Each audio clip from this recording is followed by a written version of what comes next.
Assalamualaikum warahmatullahi wabarakatuh. Perkenalkan, nama saya Muhammad Asfi Abdul Aziz Sidik dari Pendidikan IPS semester 6 kelas A. Pada kali ini saya akan menjelaskan tentang perencanaan pembelajaran saya untuk memenuhi nilai mata kuliah simulasi pembelajaran. Pada kali ini saya akan menjelaskan sedikit tentang rencana pelaksanaan pembelajaran saya. Materi pokok yang saya gunakan yaitu perubahan dan kesinambungan geografis, politik, ekonomi, pendidikan, sosial dan budaya masyarakat Indonesia pada masa penjajahan. Adapun tujuan dari RPP saya yaitu yang pertama, memahami kronologi perubahan dan kesinambungan ruang geografis, politik, ekonomi, pendidikan, sosial dan budaya dari masa penjajahan sampai tumbuhnya semangat kebangsaan. Kedua, bisa menjelaskan kembali materi yang telah dipelajari dengan menggunakan bahasa sendiri. Selanjutnya, kompetensi dasar. Kompetensi dasar yang saya gunakan yaitu 3.4 dan 4.4.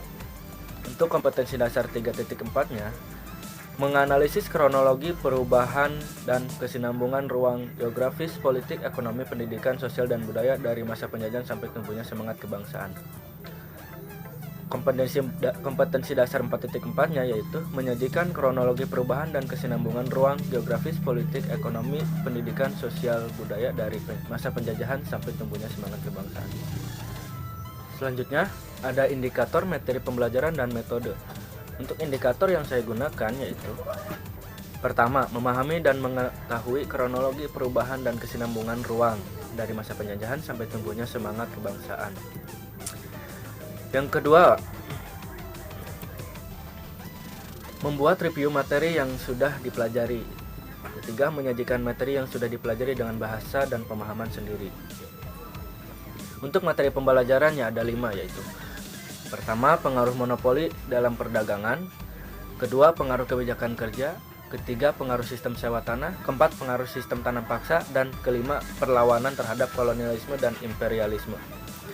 Sedangkan untuk model yang saya gunakan yaitu problem based introduction. Dan media pembelajaran yang saya gunakan, yang pertama ada video dokumenter, kedua ada gambar, ketiga ada PowerPoint.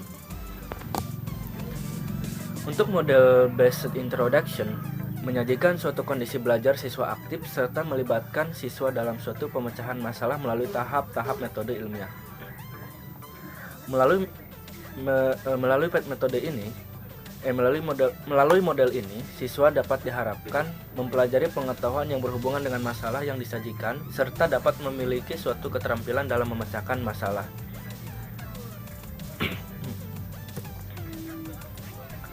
Adapun ciri-ciri dari model ini yaitu pertama, mengidentifikasi masalah, kedua, mengumpulkan data, ketiga, menganalisis data, keempat, memecahkan masalah berdasarkan pada data yang ada dan analisisnya. Kelima, memilih cara untuk memecahkan masalah. Keenam, merencanakan penerapan pemecahan masalah. Ketujuh, melakukan uji coba terhadap rencana yang ditetapkan. Dan 8, melakukan tindakan untuk memecahkan masalah. Selanjutnya ada tujuan dari model problem based introduction.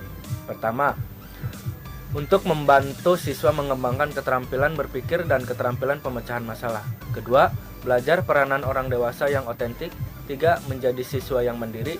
Keempat, untuk bergerak pada level pemahaman yang lebih umum, membuat kemungkinan transfer pengetahuan baru. Kelima, mengembangkan pemikiran kritis dan keterampilan kreatif. Keenam, meningkatkan kemampuan memecahkan masalah. Ketujuh, meningkatkan motivasi belajar.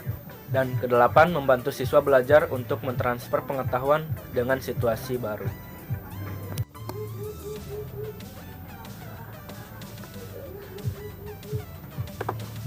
Selanjutnya di sini seperti yang kita lihat, saya menggunakan PowerPoint untuk media pembelajaran yang saya gunakan. Dalam PowerPoint ini saya membuat sedemikian rupa semenarik mungkin supaya nanti kepada siswanya bisa menarik perhatian. Di sini seperti yang kita lihat, pertama ada video, ada gambar, materi, soal serta kata-kata motivasi untuk nanti siswa di akhir. Dalam pembelajaran yang saya gunakan nanti metodenya ada ceramah, diskusi, serta tanya jawab. Untuk metode diskusi, untuk metode yang pertama saya gunakan yaitu ada diskusi. Di sini sudah saya siapkan bahan diskusinya, ada dari video dan juga gambar. Di sini untuk video yang saya gunakan yaitu video dokumenter tentang materi yang akan dipelajari nanti. Selanjutnya juga bahan diskusinya juga ada dari gambar-gambar yang sudah saya sediakan melalui dari yang meliputi 4 materi seperti itu. Selanjutnya setelah mereka menyajikan atau mengkaji video dan gambar, selanjutnya mereka mempresentasikan perwakilan dari kelompoknya.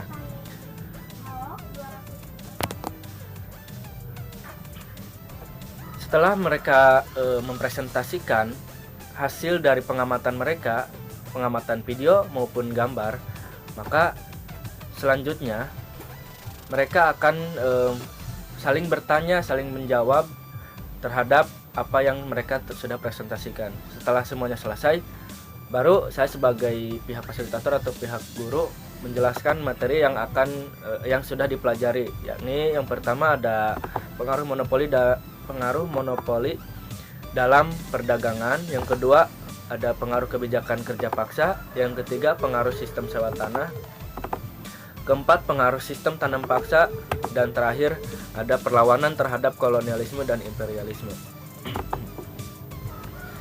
Setelah semua selesai, baik diskusi maupun pemberian materi, maka selanjutnya mereka diberikan tes, yaitu berupa soal.